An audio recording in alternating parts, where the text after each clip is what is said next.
Baadhi ya wabunge wa chama cha United Democratic Alliance UDA wa kaunti ya Kirinyaga wamepuuza wito wa kuondoka katika chama tawala, wakisema eneo hilo litaendelea kubaki serikalini ili kuhakikisha maendeleo na kulinda maslahi ya wakazi wake wanaofanya kazi kwa bidii. Mwaluse Meshak anaarifu zaidi. Wakizungumza Jumatano wakati wa mkutano wa chama, mratibu wa UDA kaunti ya Kirinyaga na mbunge wa Ndia George Kariuki amesema vyama vya kisiasa huundwa ili kuunda serikali na kuwa kiunganishi kati ya wananchi na uongozi, akisisitiza kuwa UDA ndicho chama kinachoongoza serikali ya kitaifa. Kariuki amewaonya wakazi dhidi ya kufuata misukosuko ya kisiasa, akihimiza umoja na uaminifu wa chama tawala.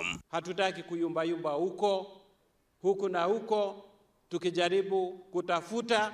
Sisi tayari tuko na serikali, hatukai kama wale wanaenda kutafuta serikali. Aidha, mbunge huyo wa Ndia pia amelaani tukio lilotokea wakati wa mazishi huko Murang'a, ambapo mwakilishi wa wanawake wa Lamu Wanjiku Marubu alidaiwa kukosewa heshima. Himiza kwa watu wetu tukae ndani ya serikali, kwa sababu hapa ndio tutasaidika.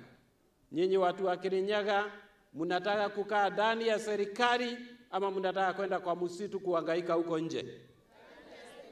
Wangapi wananiambia wanataka kukaa ndani ya serikali?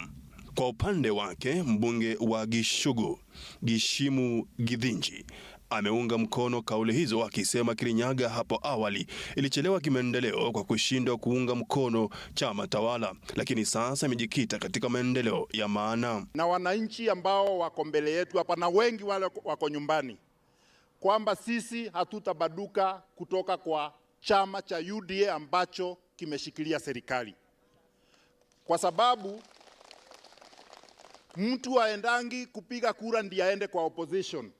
Anapiganga kura ndio akae kwa serikali, na serikali ndio iko na maendeleo. Naye mbunge wa Mwea Mary Maingi amesema hata ruhusu wakazi wa Kirinyaga kupelekwa upinzani, akisisitiza kuwa viongozi wanajikita katika maendeleo na mabadiliko ya kitaifa. UDA has roots in Kirinyaga. In fact, it is in Kirinyaga.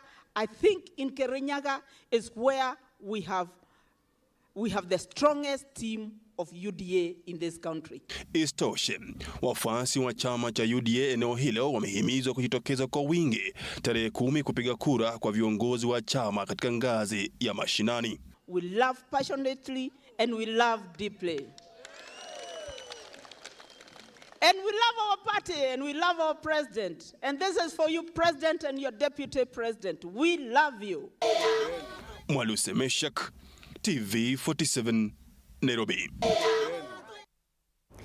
Na hali ya